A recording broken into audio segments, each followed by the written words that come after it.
Alors, suite, Dans le même état d'esprit, la suite. une pièce de feu paracha, discours du Rabbi Shabbat paracha, Shekalim, paracha Zahor et paracha Para, 5733-1973. L'écoutez Sirot, tome 16, page 381. 1. Analysons le verset 1. Ils donneront ceci, un demi-shekel. Nos sages expliquent. 2. Et Rashi en fait mention dans son commentaire de la Torah 3, Rabbi Meir. Dit, le Saint béni soit-il, fit sortir une pièce de feu de sous le trône de sa gloire. Il la montra à Moshe et lui dit, ils donneront ceci, c'est ceci qu'ils donneront. On trouve dans des différents domaines d'autres situations en lesquelles Dieu présenta à Moshe un exemple de ce qu'il lui demandait ainsi.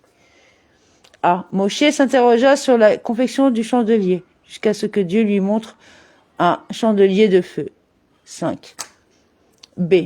Moshe s'interrogea sur la nouvelle lune. Dieu lui désigna du doigt la lune dans le ciel et lui dit, lorsque tu vois ceci, sanctifie le nouveau mois. 6. C. Concernant l'interdiction des reptiles, il est dit, ceci sera impur pour vous. 7. Et il y a d'autres exemples encore. 8. Or, on peut s'interroger à ce propos. 9. Car on peut admettre que dans d'autres domaines, Dieu ait dû lui donner un exemple. 10. Dans la mesure où les détails et les formes sont compliqués. Ainsi, le chandelier avait des calices, des boutons et des corolles. Tous devaient être d'une seule pièce, mais il fallait que chacun se trouve en un endroit bien précis du chandelier. Il ait une forme particulière. De même, pour la nouvelle lune, il fallait savoir exactement dans quelle mesure elle devait être visible, afin que l'on puisse la sanctifier. 11. On devait être sûr que c'était bien la lune. 12. Être en mesure de décrire sa place dans le ciel, satisfaire à toutes les exigences mentionnées par la Guémara à propos de l'interrogation des témoins. 13. Et il en est de même pour les reptiles, car on ne savait pas tous les reconnaître. 14. Il n'en est pas de même, en revanche, pour le demi-shekel. 15. Puisque l'on n'a aucune difficulté à déterminer ce qu'il est. 16. Et qu'en outre, il est déjà mentionné à propos d'Ézéchiel, le serviteur d'Abraham. 17. Il aurait donc été suffisant que Dieu demande de le donner. Pourquoi devait-il en outre montrer une pièce de feu? Les Tosafot expliquent. Dans le traité Ménarot 18. Pour quelle raison la Guébara ne mentionne pas le demi-shekel parmi les éléments qui soulevèrent une difficulté de la part de Moshe, soit le chandelier, la sanctification du nouveau mois et les reptiles. En la matière, il ne peut pas y avoir de difficulté. Toutefois, il n'aurait rien su, 19, du tout si on ne lui avait pas montré. Cette affirmation semble très difficile à comprendre. Pourquoi Moshe n'aurait-il pas su déterminer la mesure du demi-shekel? 20.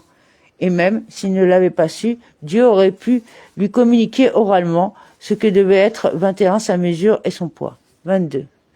Bien sûr, bien plus, même si l'on admet que la mesure exacte d'un demi-shekel peut être déterminée uniquement quand on le voit, pourquoi fallait-il que cette pièce soit de feu? Par ailleurs, il aurait été plus utile de lui montrer précisément le demi-shekel 23 en argent que devait être donné, tout comme Dieu montra la lune dans le ciel ou les reptiles 24. On peut comprendre que Dieu ait montré le chandelier de feu puisqu'à l'époque, un tel chandelier en or n'existait pas encore dans le monde. 25. Ce qui n'est pas le cas, en revanche, pour les demi-shekels, une pièce ayant une mesure et un poids matériel. 26. La question suivante se pose.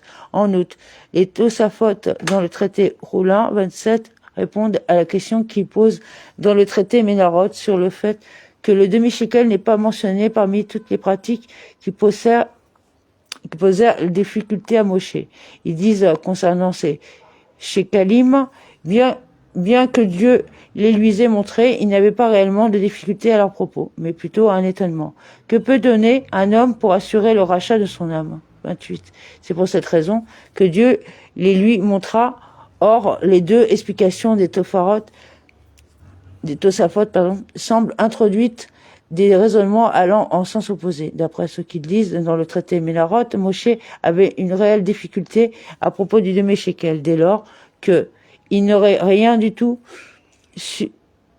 Non, il aurait rien su du tout si on ne lui avait pas montré. Par contre, selon ce qu'il explique dans le traité Rollin, Moshe n'avait pas réellement de difficulté et il aurait pu en déterminer la mesure exacte, même si Dieu ne les lui avait pas montré. C'est donc nécessairement pour une autre raison que Dieu les lui montra. 29. 2. Nous comprenons tout cela en précisant au préalable ce que dit le Rambam 30 à propos du don du demi-shekel. Il nous est ordonné de donner un demi-shekel chaque année, et c'est à ce propos que Dieu, béni soit-il, dit. Chacun donnera le rachat de son âme. Et il est dit, ils donneront ceci. 31. Pourquoi mentionne-t-il ici deux versets plutôt que de se contenter de ils donneront ceci 32. En effet, c'est bien ce verset qui fait obligation de donner le demi-shekel. Ils donneront ceci, ceux qui sont dénombrés, un demi-shekel 33, alors que le verset chacun donnera le rachat de son âme ne se réfère pas à proprement parler au don du demi-shekel, mais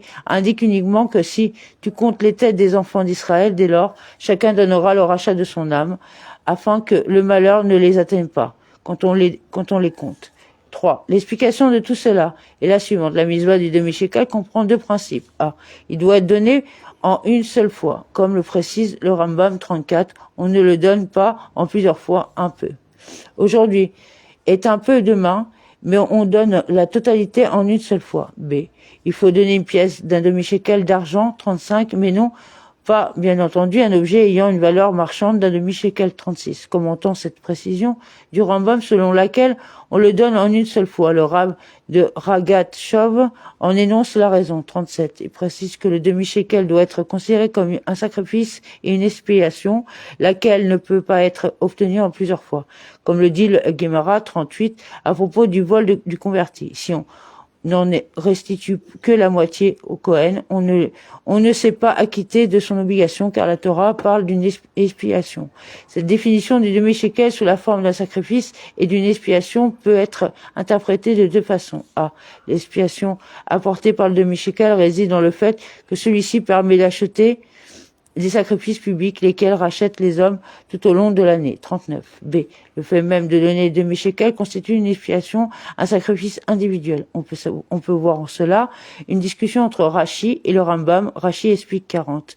Il est dit, à propos de ce nom, pour racheter vos âmes, parce que les sacrifices ont pour but d'obtenir l'expiation. Ainsi, il est bien dit à propos du demi-shekel pour acheter vos âmes, au pluriel, ce qui veut dire qu'il s'agit en l'occurrence d'une expiation de la communauté. Dès lors que ces shekalim sont utilisés pour les sacrifices publics ayant pour objet ce rachat, 41. Par contre, le Rambam, comme on l'a dit, le déduit du verset « Chacun donnera le rachat de son âme », qui est énoncé au singulier. Il ne fait donc pas allusion à l'expiation obtenue par les sacrifices publics, mais bien à un sacrifice indépendant, 42, ce qui veut dire que le don de ce demi-shekel par lui-même est d'ores et déjà une expiation, 43. On peut trouver ici l'explication d'une autre différence que l'on constate entre Rashi et le Rambam. Selon Rashi 44, on doit penser en donnant le demi-shekel qu'on le consacre au sacrifice public. Le Rambam, en revanche, lui donne une autre définition, comme on peut le déduire du fait que dans le premier chapitre de ces lois, des shekalim, il parle uniquement de la misbah et de la façon de donner ce demi-shekel. Par contre, il ne dit pas que les sacrifices publics doivent être prélevé sur la nouvelle offrande. De ce fait, 45, il est une injonction de la Torah pour chaque juif de donner le demi-shekel chaque année. Bien plus, il ne dit même pas que ce demi-shekel a pour but d'acheter les sacrifices publics, 46. Puis, par la suite, dans le chapitre 4, il introduit un point totalement nouveau, 46, il précise à quoi servait le don qui était destiné au bureau du temple.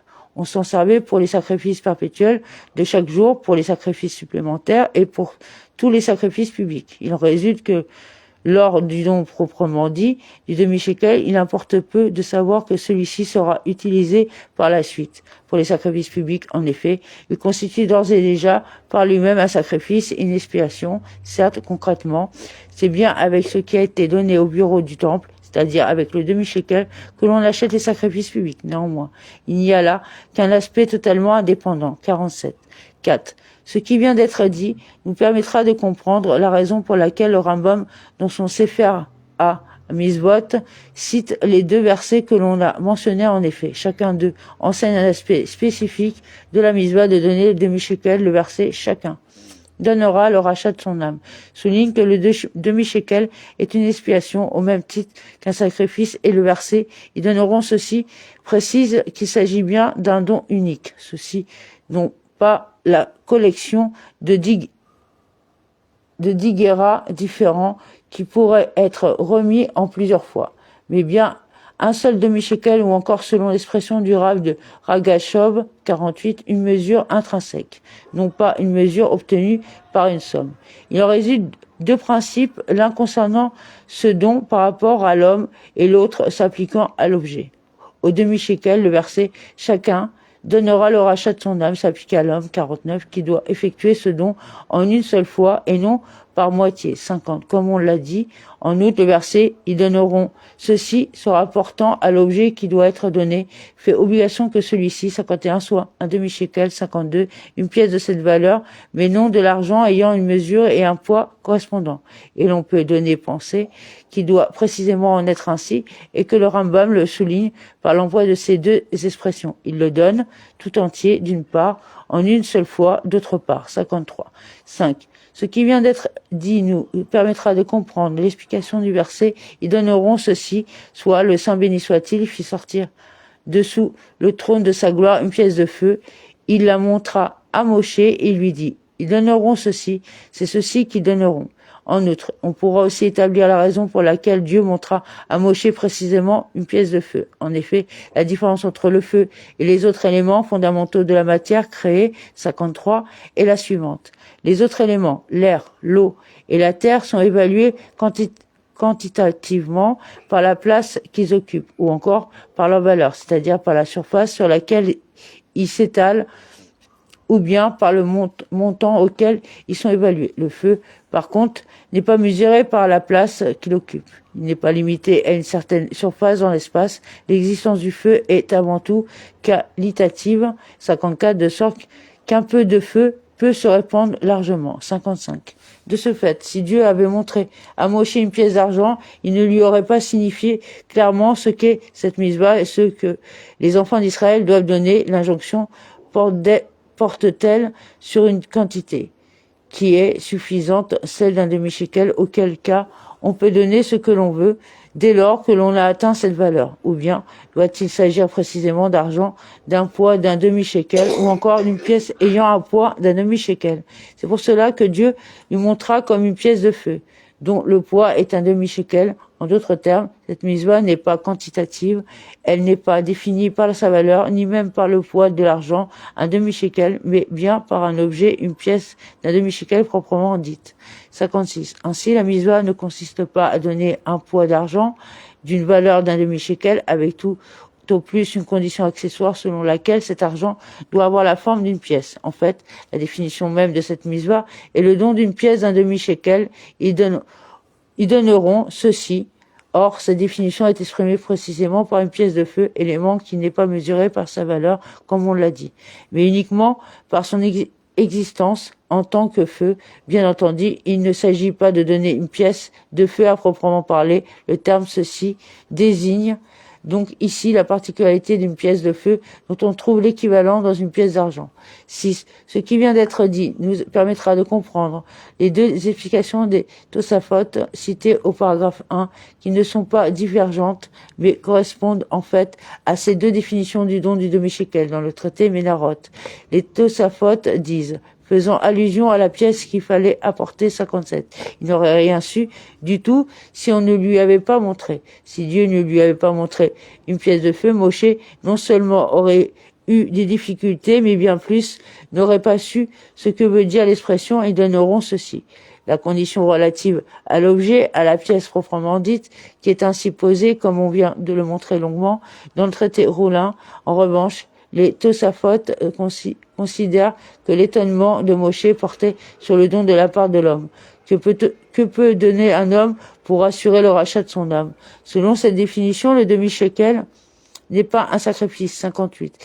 7. Si l'on admet, comme le font les Tosafot du traité Oulin, que l'étonnement de Moshe s'expliquait parce qu'il ne savait pas que le demi-shekel est un sacrifice. On peut en déduire que Dieu lui montra une pièce de feu, 59, non seulement pour lui faire connaître la nature de cette misva et ce qu'est l'objet du demi-shekel, mais aussi pour lui préciser de quelle manière l'homme doit le donner, afin d'obtenir l'expiation qui découle d'un sacrifice. L'explication est la suivante. L'expiation présente deux aspects. A. Elle peut être obtenue par des sacrifices, afin de racheter vos âmes. B. Elle peut être aussi le rachat de son âme. L'expiation obtenue par les sacrifices permet de racheter la faute et d'en faire disparaître l'impureté. À l'inverse, le rachat de son âme n'a pas pour but de faire disparaître la faute, mais plutôt d'en libérer l'âme afin qu'elle lui échappe, 60, et qu'elle acquiert ensuite une existence nouvelle. Ces deux aspects correspondent globalement aux deux formes de purification mettant un terme à l'impureté, 61.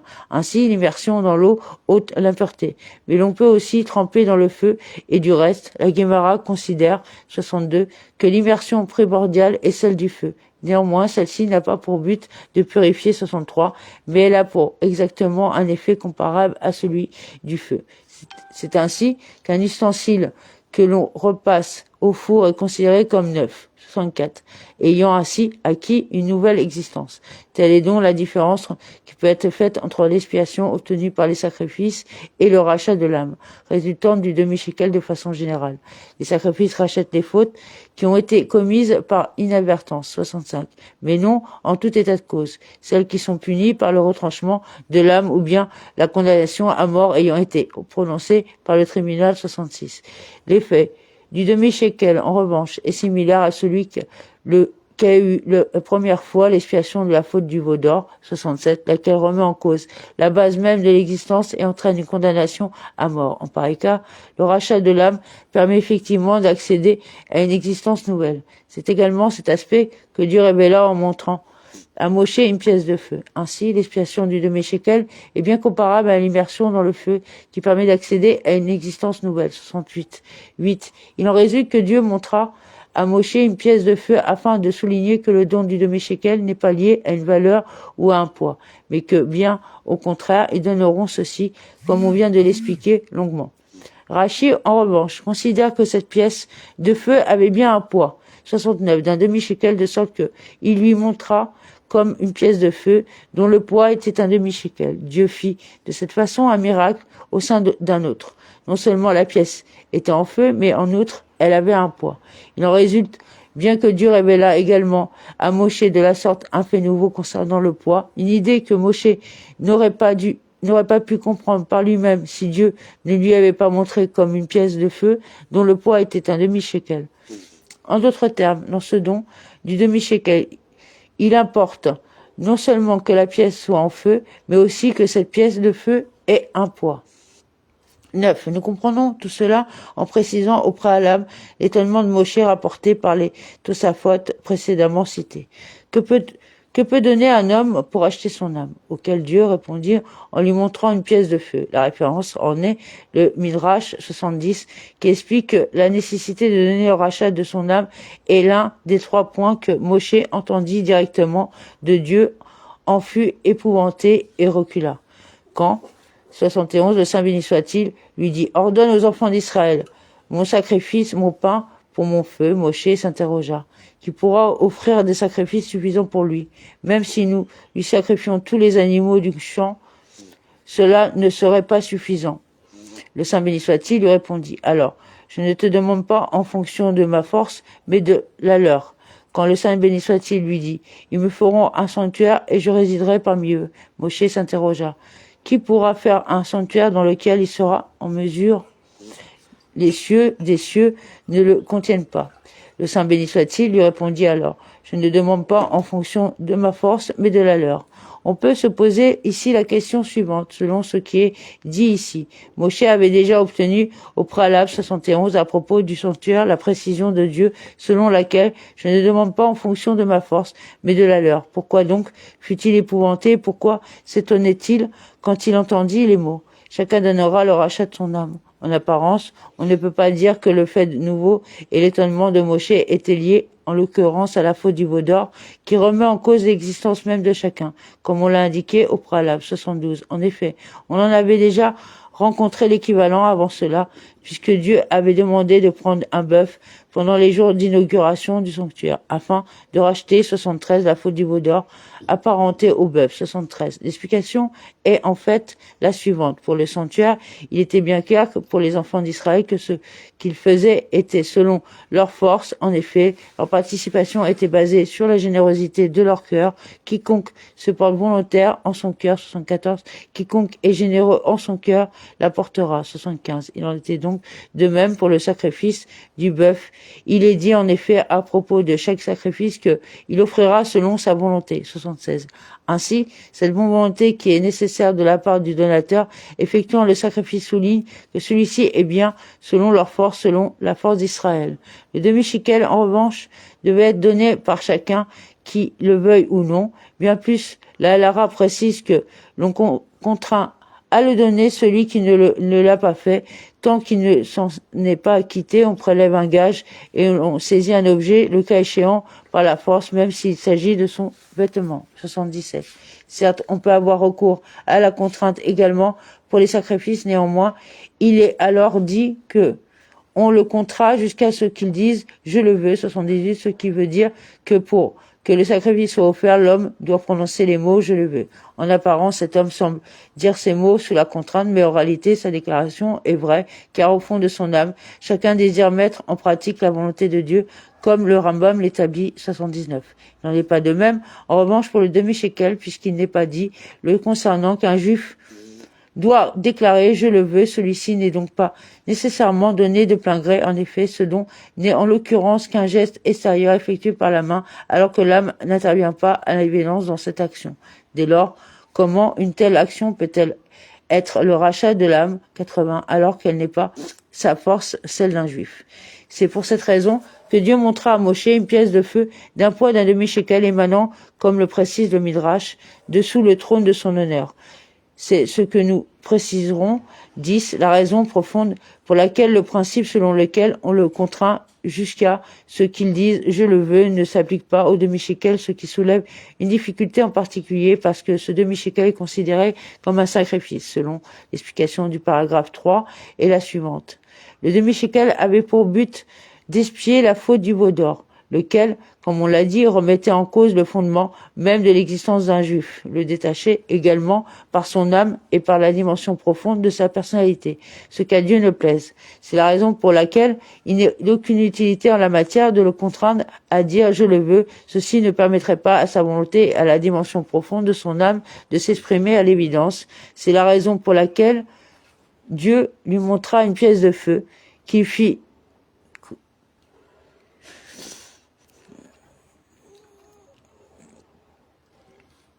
sa volonté et la dimension profonde de son âme de s'exprimer à l'évidence. C'est la raison pour laquelle Dieu lui montra une pièce de feu qui fit sortir de sous le trône de sa gloire. En effet, du point de vue de la relation entre la dimension profonde de l'âme et le corps, le don du demi-shekel échappait à la force des enfants d'Israël, comme on l'a dit. Mais il était concevable, par contre, de par l'essence de l'âme, transcendant toute révélation. Car c'est bien cette essence de l'âme qui est à l'origine de toutes les forces. 81. Y compris celle de l'action dans sa dimension extérieure. C'est ce que veut dire le Saint, béni soit-il, lui montra, par une révélation céleste.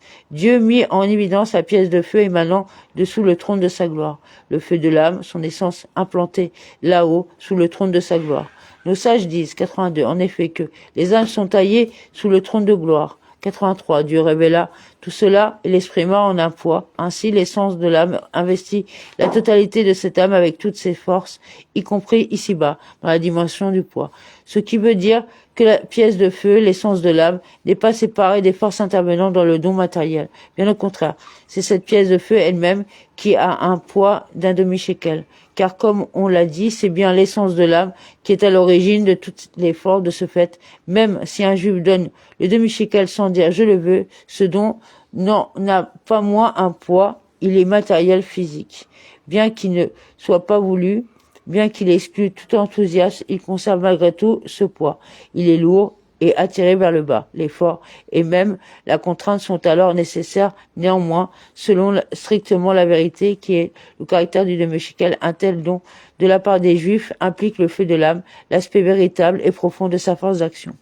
De la sorte, Ce don peut effectivement révéler ce qui se trouve sous le trône de sa gloire, c'est-à-dire la pièce de feu qui est l'essence de l'âme. 11. Ce qui vient d'être dit nous permettra de comprendre le rapport qui existe entre les deux aspects du demi-shekel précédemment cité. D'une part, le fait que chacun donnera le rachat de son âme, la qualité d'expiation, de sacrifice que possède ce don. D'autre part, le fait que ils donneront ceci, le principe relatif à l'objet qui n'est pas lié à sa valeur, mais seulement à l'existence d'une pièce d'argent. D'un point, d'un demi-shekel en effet, ces deux aspects expriment la même idée. Le fait que le demi-shekel doit être de feu émané dessous le trône de sa gloire, de l'essence de l'âme. L'essence de l'âme transcende toute extension et toute révélation. Il en est donc de même pour le don qui en émane. Celui-ci est effectué en une seule fois, sans morcellement, et la mesure de cette pièce n'est donc pas quantitative. Elle n'est pas exprimée par sa valeur et par son poids.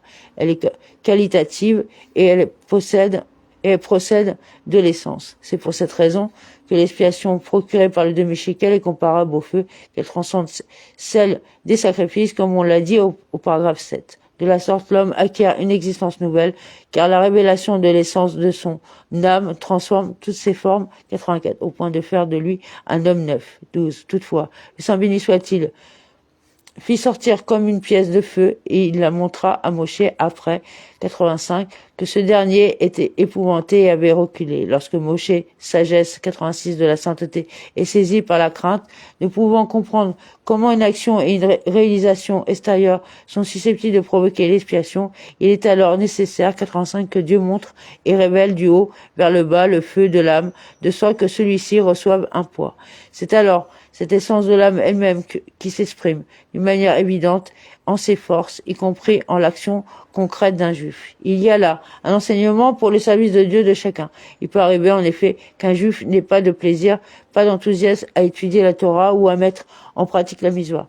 Il le fait alors d'une façon machinale, comme un corps sans âme. 87. Bien plus, il s'agit alors d'une corvée, d'un joug, un tel homme doit se contraindre lui-même à mettre en pratique la volonté de Dieu. Il s'acquitte donc de son obligation, non pas comme le ferait un serviteur, mais bien parce qu'il n'a pas le choix. Cet homme doit donc savoir qu'en méditant à tout ce qui vient d'être dit d'une manière sincère, en mettant en éveil le niveau de Moshe qu'il porte en lui, la sagesse de son âme, 88, il parviendra à secouer son manque d'enthousiasme et de sentiment pour le service de Dieu et pour l'accomplissement de sa volonté. 89. Et c'est précisément de cette façon qu'on lui montrera une pièce de feu. Le Saint béni soit-il lui viendra en aide, révélera et mettra en évidence le niveau de Moshe et le feu qu'il porte en son âme. Dès lors, apparaîtra son poids en tout l'effort de son âme et jusqu'en son action concrète, de la manière la plus évidente. 13. Ce qui vient d'être dit délivre également l'enseignement suivant pour le service de Dieu. Si un juif n'a pas encore adopté de la manière qui convient le comportement d'un descendant d'Abraham, d'Israël et de Jacob, chacun a certes le devoir de le rapprocher de la Torah et des mitzvot. Mais certains s'insurgent. À quoi bon demander à cet homme de mettre les téfilim ou bien de lire le schéma Israël, ce qui ne correspond pas du tout à son niveau. Il n'en comprend pas le sens et il n'a aucun désir de le faire. À quoi bon l'obliger à mettre les téfilim? Il les portera uniquement parce qu'il est poli et qu'il ne veut pas opposer un refus. Mais cette mitzvah, pour lui, n'a aucune signification. Il poursuit encore. Il est préférable de tout lui expliquer au préalable, pas à pas, jour après jour, jusqu'à ce qu'il comprenne et qu'il admette logiquement la nécessité de mettre en pratique les mitzvot. De cette façon, il le fera de sa propre initiative, car il le voudra et il en concevra du plaisir. C'est donc le demi-shekel qui apporte la réponse à tout cela.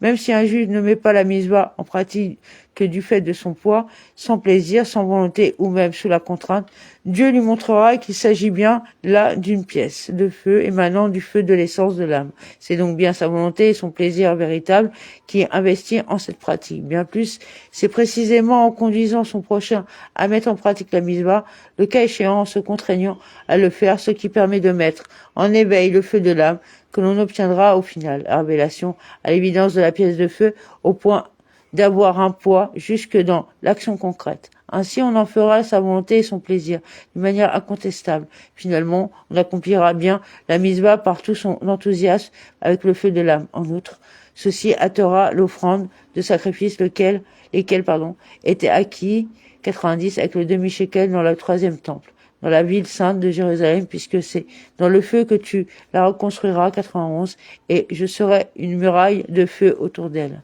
Parole de l'Éternel, 92, très bientôt et véritablement de nos jours. Amen cela. Amen cela.